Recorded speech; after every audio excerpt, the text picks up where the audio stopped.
Two men bent the entire century to their will, and neither one could bend a single normal human relationship. One married his cousin, one proposed, in spirit, to a bird. Einstein versus Tesla. No gloves, no mercy, and no dice. Albert, before you lecture anyone on genius, let us discuss taste. You married your cousin Elsa, related to you on your mother's side and your father's side. Your family tree does not fork, Albert, it loops. Rich, coming from the man who spent his final years feeding a white pigeon and calling it the love of his life. I quote you, Nicola, when that bird died, you said your life's work was finished. Mine, at least, outlived my romances.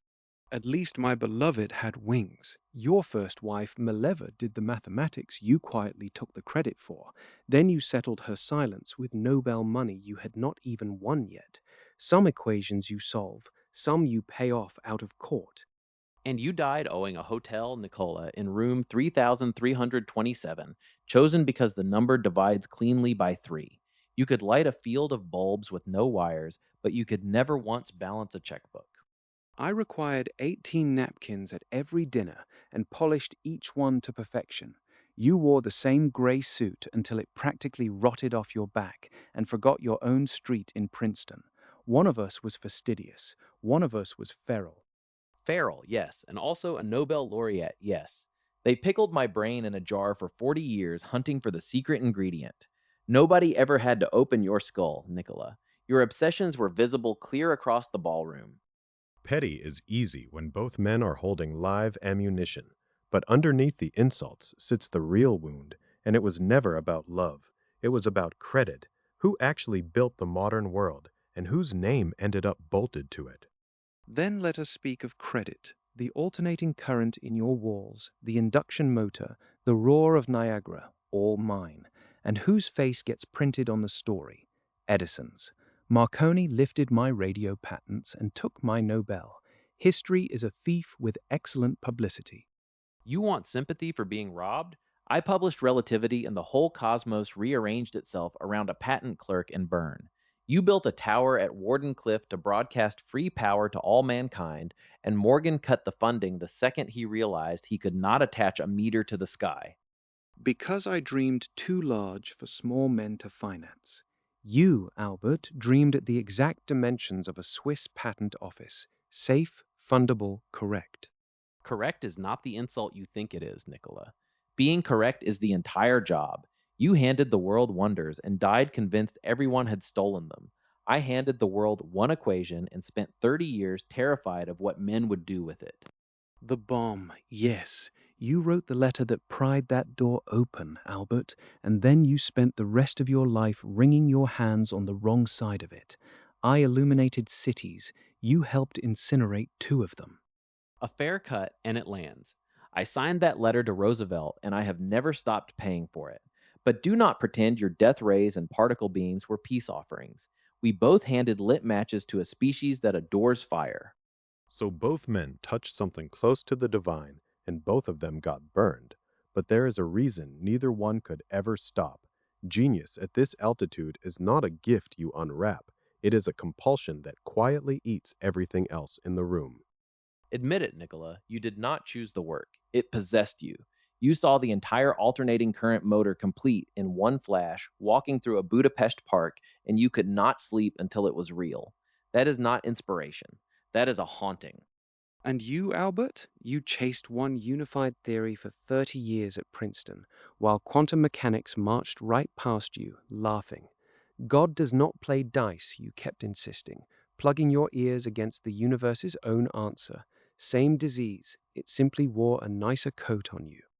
Guilty. I could not accept a random cosmos, so I argued with reality until reality stopped returning my calls. But at least I argued with the universe, Nicola. You argued with pigeons and hotel management.